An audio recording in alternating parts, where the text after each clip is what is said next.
Oh, this is gonna be crazy.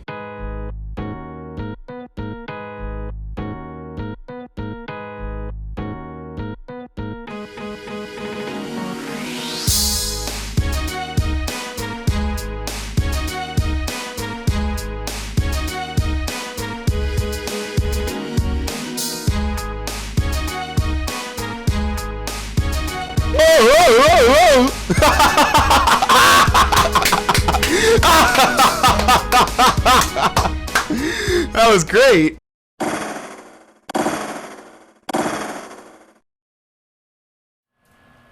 Alright, hello everyone, and welcome today to another episode of SpraynPray1000's Verdict.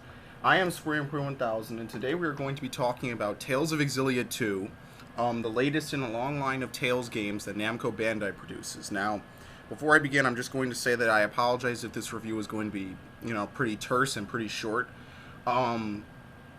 Because I am not only running low on hard drive space, but it's also late, and I also have a couple other things to do.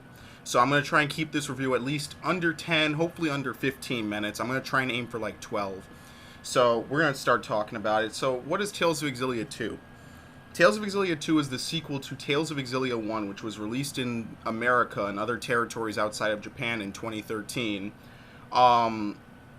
And it's a game in the Tales series. So basically, if you're familiar with, JRPG franchises like this, like Fire Emblem, like Final Fantasy, they all kind of have the same mythos and the same backstory to it. Tales games have a very similar setup. And Tales of Xillia 2 is a sequel to Tales of Xillia 1 in that regard, where a lot of things are shared between the two, and, basically, the games are pretty similar.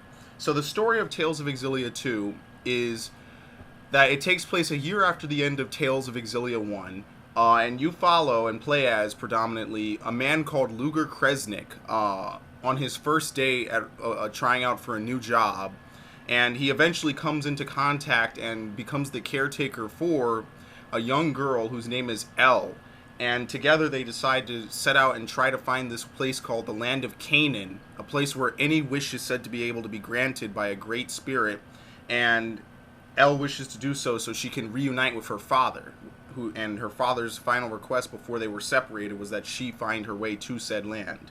Now, the story picks up from there. Along the way, you run into basically all the main characters from Tales of Xillia 1. They're all playable as party members in this game, including 2 new characters, in addition to Luger, so a total of 3 new characters. And the story, I will say, this is probably my second favorite story. This is probably, no, let me rephrase that. This is probably my favorite story out of all the Tales games. Just because of the way that everything is set up, the way that the story kind of progresses, the way that all the characters interact, and you have all these things happening that, if you played Xillia 1, you understand where they're going from and how things ended up like this. And I really like the way things are set up. And definitely it's interesting to see how a lot of these characters, all of whom feel like very stable, very well thought out, very, concrete characters, the way that they all interact and, work with the world around them and the stuff that they fall into and everything along those lines. The only problem I have with the story is that Luger is, for the most part, a silent protagonist. He very rarely speaks, and when he does speak, he is voiced, by the way. When he does speak, he only actually talks in like 1, 2, I think the max I saw was like 5-word sentences. So he really only speaks when it comes to things like, huh? What? Yeah? Okay? Stuff like that. Simple 1-word responses to a lot of the characters in the game. And it kind of, at some points, I understand there's supposed to be a degree of self-insertion with Luger, but at the same time, it kind of makes him feel very awkward and very weird, because he's not a true silent protagonist, but at the same time, he doesn't really speak enough, and he comes off as very distant from some elements at some points. Now, a lot of the dialogue that Luger does have is player given. A lot of times during the game, you are given a choice, sometimes timed, by the way, where you have to pick a response before time runs out. You have to pick a choice between one of 2 things to say, pressing L1 or R1 to pick said choice. Now, it's pretty cool, because a lot of times it changes the dialogue. It can change what happens in the story to some minor degree. a lot of times you can even up your your rankings and your friendship rating with a lot of your other party members by doing so. And I like that part. I like the fact that you can choose, but at the same time, it is a little bit weird because again, Luger does feel somewhat distanced at points, and it's very weird that he only ever speaks. He never says a complete thought. It feels like if he were to speak, he would get out his entire thought. It would be like a concrete idea he could add into the conversation. And at some points in the game, Luger does speak fully in one form or another. And you can really tell that it's kind of a feeling I have. I don't know if a lot of other people will have it, but it does feel a little bit weird at some points. But other than that, I really like the story of this game. I was really engrossed with it from, Jump Street. You have this guy, Luger, who's very passive, very chill, very calm. And you have his brother who's working for this corporation, and just the story really takes off from there. And it becomes about their family line, and a lot of cool things that they do in the story is that they link in stuff from Xillia 1 that you would have never thought. A lot of stuff in Xillia 1 ends up coming back into Xillia 2. And like, okay, how did this person get her name? What was her namesake? Or, where's the fate of the world going to go from here? And a lot of times what happens in this game is, and the big thing about this game is that there are these things called fractured dimensions, which are basically alternate realities based on the Xillia storyline, where Luger has to go in, he brings his party of people along with him, and he has to destroy these dimensions to save the real reality. And as you can see, or as you'll find out, a lot of these are basically done for character side missions. Some of the only I think like 5 or 6 are done for the main story, but the rest are done for character plots. They really shed a lot of light on a lot of these different characters. And of course, I'm talking about the characters from the first game, like Jude, Mila, Alvin, Elise, Rowan, and Leia, along with some other characters like Luger himself, and as well as Gaius and Muse. And throughout the game, these characters, these side quests, typically pop up as little things you can do in between the main story chapters to flesh out the story, improve your rating with these people, get good items, get experience, basically side quests. And I like that. I like that, each side quest is, not every side quest requires you going to a fractured dimension, but at the same time, it's a nice little thing to have there because a lot of these fractured dimensions have a lot to do with the character at hand. So, for example, one of them is about, typically what Alvin's are about is, Alvin's status of friendship with those around him, all the different people that, either are still alive in Xillia 2 or have died in the last game. A lot of these characters and, how they interact with stuff like that. Jude and all the other people, all the stuff that they could do. And it really varies from character to character, whether it's about their past, about their future, about all the different countries involved in the changing world. And I really like that a lot about the story. I think it's really good. And that's why I really enjoyed this story a lot, finding out all the stuff about these different characters. And not all of them are happy. I'm going to tell you, this game gets dark after a certain point. Tales of Xillia 2 is not, it's not always happy. And in fact, they even sometimes, you have blood, have a lot of very dark, depressing themes. A lot of sacrifice is also a big thing in this game. It's a pretty big element. And there's a lot of cool stuff that they do in here. In addition to, the humor, the comedic aspect, and the throwback aspect. There's a lot of throwbacks to other Tales games in this game, whether they be items or music. And it's really cool that they have a lot of that stuff. I really like that. So the story gets an A from me. I really enjoyed it. It was really fun playing. Now then, the gameplay is basically the same as Xillia 1. Frankly, they've really changed very little about it. The only thing I could really think is that they made it easier to use like mystic arts and a couple of other things. But for the most part, the gameplay is, step 1 lifted from Xillia 1. Characters still have their same abilities. You can still link with people. And when you link with them and the AI is controlling them, they can run around behind enemies and, maybe attack and interrupt enemies and do their special abilities. Every character has his or her own link ability and special ability. and it varies from character to character. So, for example, Jude might be able to backstep and then teleport behind a monster to get the advantage on it. Mila can take a spirit art and shift it, which is basically she can use more of a melee-oriented version of it, or she can, just not do that. Alvin can break people's guards as well as charge up his pistol. Elise can switch between a melee mode and a more magic-oriented mode, and it varies from character to character. Luger himself is probably the most unique character because he has 3 different sets of weapons that he acquires throughout the game. Dual blades, dual pistols, and a sledgehammer. And he can switch between them basically whenever he wants to in combat, on the fly. And each one of them is basically like a different move set. He learns different moves, so he learns a lot of stuff.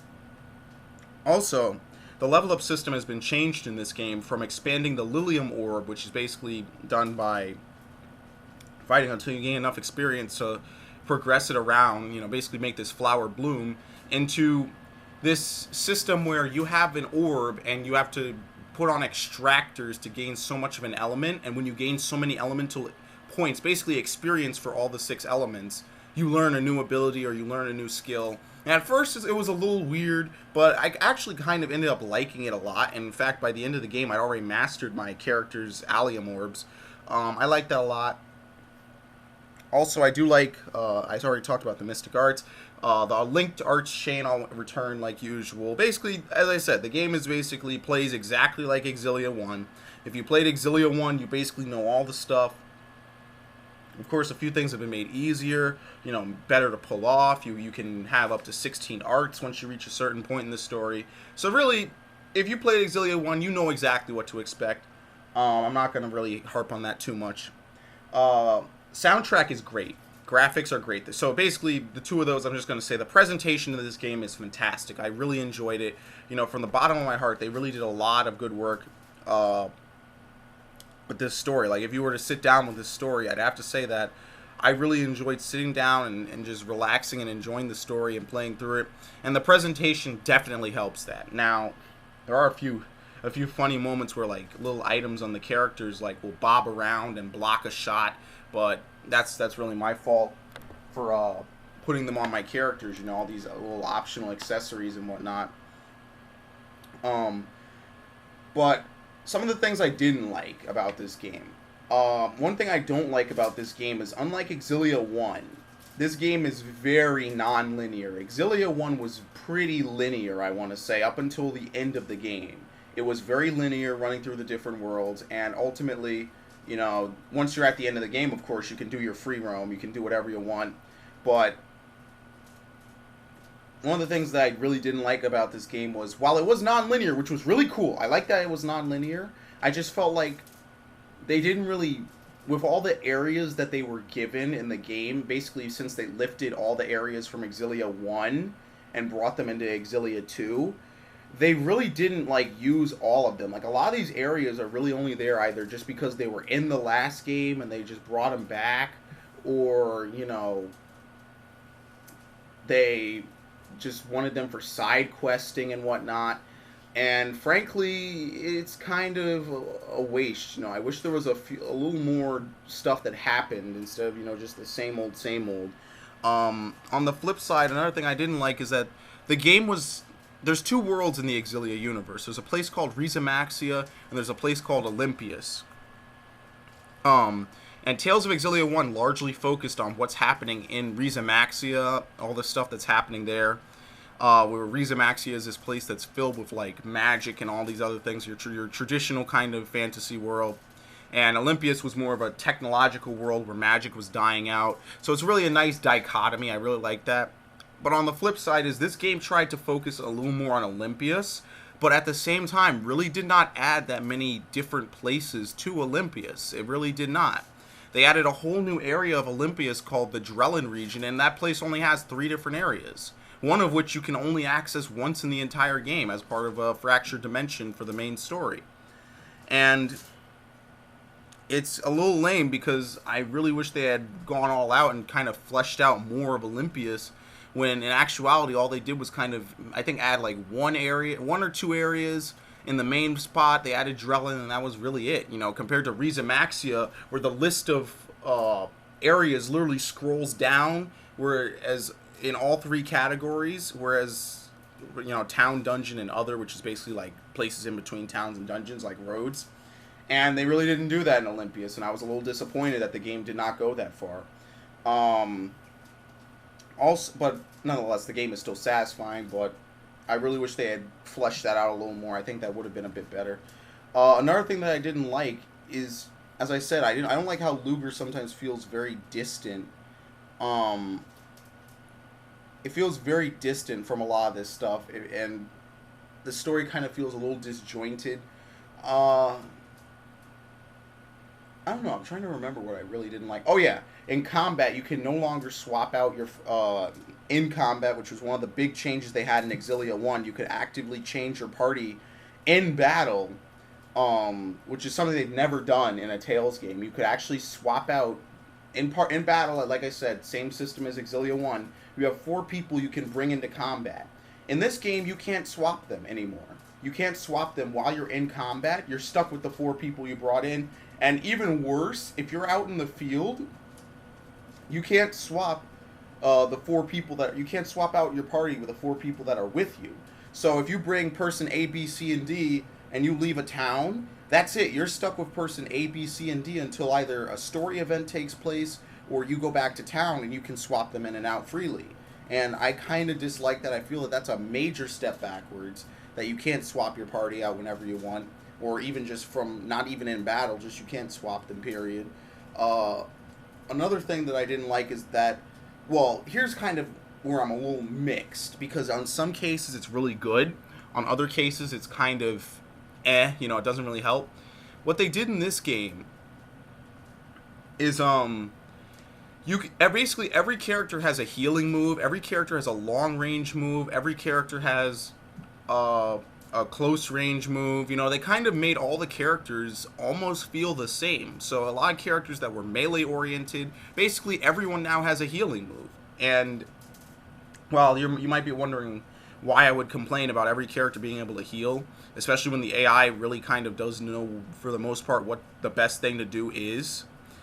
My thing is that because of that, they're breaking down the class barriers. But that kind of means that everyone's almost on the same footing, and it means that a lot of characters who have lower stats in a lot of areas really kind of get the shaft in some cases. And it's a little lame because you might, like, if you want to play with your favorite characters, that's fine, but typically the characters that have the higher defense, the higher protection, the good attack, and, the good abilities and whatnot are going to be better. And they did the same thing that they did with Mila, where they didn't give her any better water or earth abilities, which is something I complained about in the last game, and I'll complain about it in this game. The fact that the Lord of Spirits, master of all 4 elements, has no water and earth potential. It's really lame. But yeah, they basically gave everyone a healing move. They basically gave everyone, the ability to do that. And because of that, a lot of times you really don't even need to bring a healer. And a lot of characters you really don't even need. So it's a little lame, I'm not gonna lie. And it is a little annoying at times because if you're doing like a main story mission or a side story mission, they might stick you with a character you really don't want, and you're stuck with that character, and that character might be very melee oriented, you know what I mean? Or he might be very magic oriented, and he could have very low stats and he'll just die right away. He or she might just die right away, and it doesn't really help you that they, can't take hits. So it gives you no incentive when given the choice between character A and character B is one of those characters that dies really quickly, to take them. And you'll see that in my playthrough. I basically pretty much figured out my end game party very early on. Not whenever I was given the opportunity to pick my own cast, I basically took the same couple of characters. But yeah, that happened. But again, that's up to you. It's not that big of a deal. Because a lot, as I said, characters have become so ubiquitous with one another that, for the most part, if you take character A over character B, you're not missing too much except for, like, the link ability, all these other things, which are negligible, unless that's your style of play. What I do like is how the combat does flow. I do like the fact that the combat is very, very free-flowing. You can chain together arts. You can chain together basic attacks. There's alternate attacks you can do by holding L1 in a button. You can switch characters on the fly in battle. You can switch your link partner during link to art chains. And a lot of this stuff sounds like, gibberish to someone who's never played the game, but when you have played the game and you do understand how this combat system works, it's very rewarding to be able to pull off some stuff like this, and I like that a lot. So, I'm trying to think, is there anything else I might have missed, because I did enjoy this game. Ultimately, the end goal of this, the end result of this is that I enjoyed this much more than, no, I wouldn't say much more, but I definitely enjoyed this more than the original. And this is probably one of my favorite games I've played all year, and perhaps maybe all time on my channel. I don't know. I really enjoy playing this game. The other thing is that the game is also a little bit shorter than most Tales games. Most Tales games are typically 140 some parts. They were my longest playthroughs until Lightning Returns came along.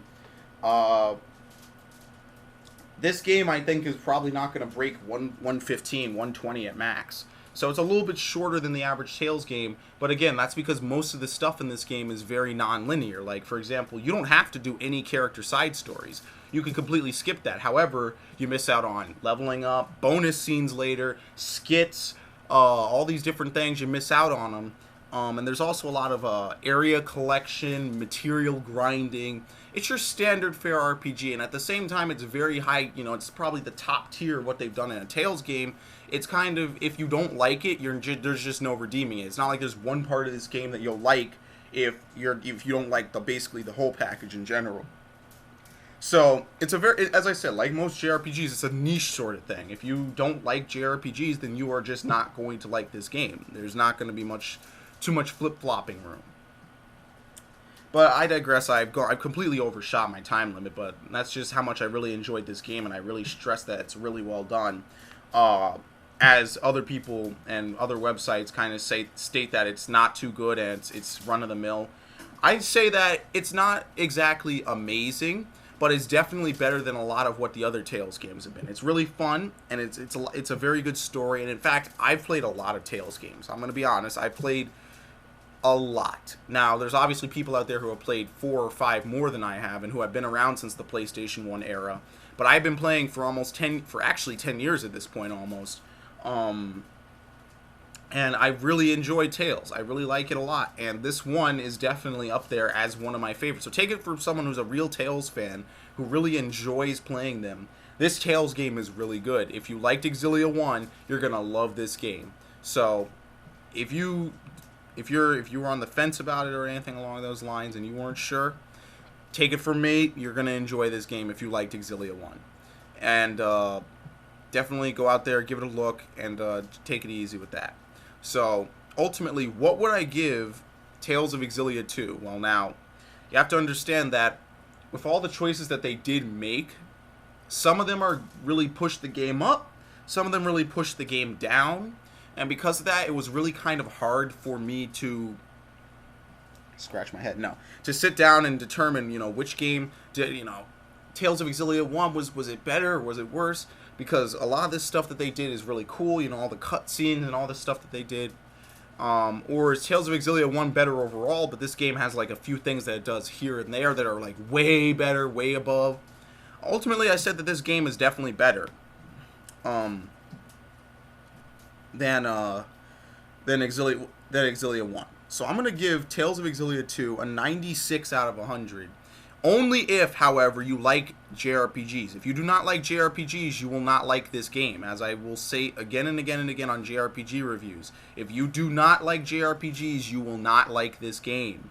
So, just to clarify that, if you're a Tales fan and you really enjoy the way that they present the game and you really enjoy the way that they present a lot of the stuff about it, you're going to like this game, but otherwise you're not going to enjoy it at all. And I don't want someone to take that it's a 96, that it's just generally good for everyone everywhere. No, again, my rating system is based on someone who likes this kind of game. What would they think, what would it be like for them? And if you're not like that, how good is it that someone else who doesn't like, or is not necessarily a super fan of that genre would like?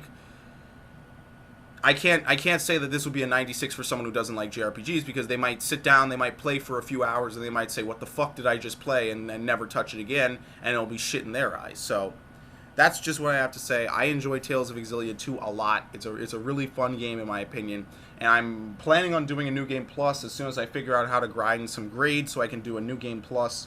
Not necessarily play it through, you know what I mean, like do a playthrough on it, but at some point I will be doing a New Game Plus on it, because I really do enjoy this game. And it will be really cool to play it through with a lot of cool bonus features, like what they do in every Tales game with a New Game Plus, where you can carry over items and unlock stuff and, you know, try to get that master level playthrough. So that's it. That is it, ladies and gentlemen. I thank you. I have overshot my time by like 10 minutes, but that is okay, because of this game, again, I do like it. I did enjoy it. And I just love to see what they do next with Tales. I just really do, because it's been a blast. This game has a very, very good story, and I very much enjoyed it. A very, very good, very, very bittersweet, very sad story, but at the same time, enjoyable. So, that's it, ladies and gentlemen. I am going to sign out for now. I have stuff to do, and I'd like to be in bed in the next hour or so. So I'm gonna throw this up. I'm going to do some stuff. And I apologize that there's no footage beyond playthrough part 83, because I have no space on my computer, and I have to render out a podcast that's like 14 gigabytes. So I'm killing my computer right now with all the Xillia on it. So I'm going to sign out now, try and fix that, you know, try and work with the 10 gigabytes I have remaining so I can delete all this stuff. So thank you, and enjoy.